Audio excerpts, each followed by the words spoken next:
Just a quick couple of film reviews this time because these are actually recent ones, so it's not like I'm reviewing, say, like the Evil Dead films or something like that.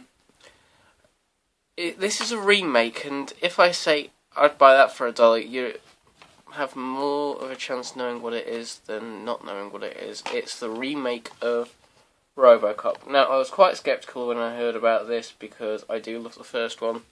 And the second one, not the third one though, the third one's awful. But it's a 12. Now that's unusual because normally remakes are trying to outdo each other with the gore, so I feel like this is trying to be more family friendly, and it is more family friendly than the original. For example, the pot of acid scene, that bit, you know. So, what do I think of it? I think like it's trying to be a toned-down, family-friendly Dread, in all honesty. Not that there's nothing wrong with it, because I actually think, as far as remakes go, this is quite a good one. This is probably in my top 3 or 4. So to start, Joel Kinnaman, who was in Warrior, Michael Keaton, Batman amongst other people, Gary Oldman, the Dark Knight trilogy, among Harry Potter films, amongst goodness knows how many other hundreds of films he's done, and Samuel L. Jackson, who you don't really need to tell me who he is because you all know who he is anyway.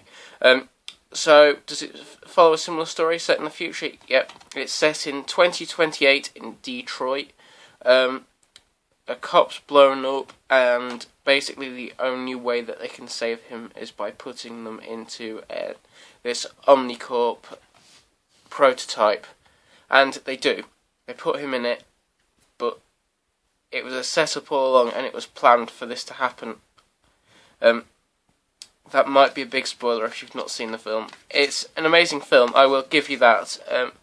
Definitely a lot of special effects. I mean, the gigantic shooting robots are quite spectacular when you watch it. I was extremely impressed with that. A lot of robots in it, which you'd expect it to be in the future. So, what's left of Alex Murphy then in this one? They actually keep the hand in this one, which is a reference to the first one, where they say, we can keep his hand, and they say, no, cut it off. So that's quite interesting, and then you actually see, like, his lungs, his hand, and his head is all that's left. I believe his heart might have been left, but I'm not 100% certain on that. What did I think to it? Like I said, as remakes go, very strong. One of the better family-friendly science fiction action films that I've seen in a long time. Follows a similar story to the original, but not exactly the same, obviously. I would have to give it an 8 out of 10. I'm not one the die-hard fan of the original ones that goes, oh, this shouldn't have been made and it's all so wrong and blah blah blah. I quite enjoyed it as a film, and I was extremely impressed with it. It's probably one of my favourite remakes, and they definitely teased another one at the end of this one because you saw him in the original suit. Because if you look in this one, his suit's all black, which is extremely unusual. So there's definitely potential for a second one there with return of some of the characters. I can't wait to see if they carry it on, to be honest, because, like I said, there is a lot that can be explored with it, and I know that they can do a brilliant job with it yet again.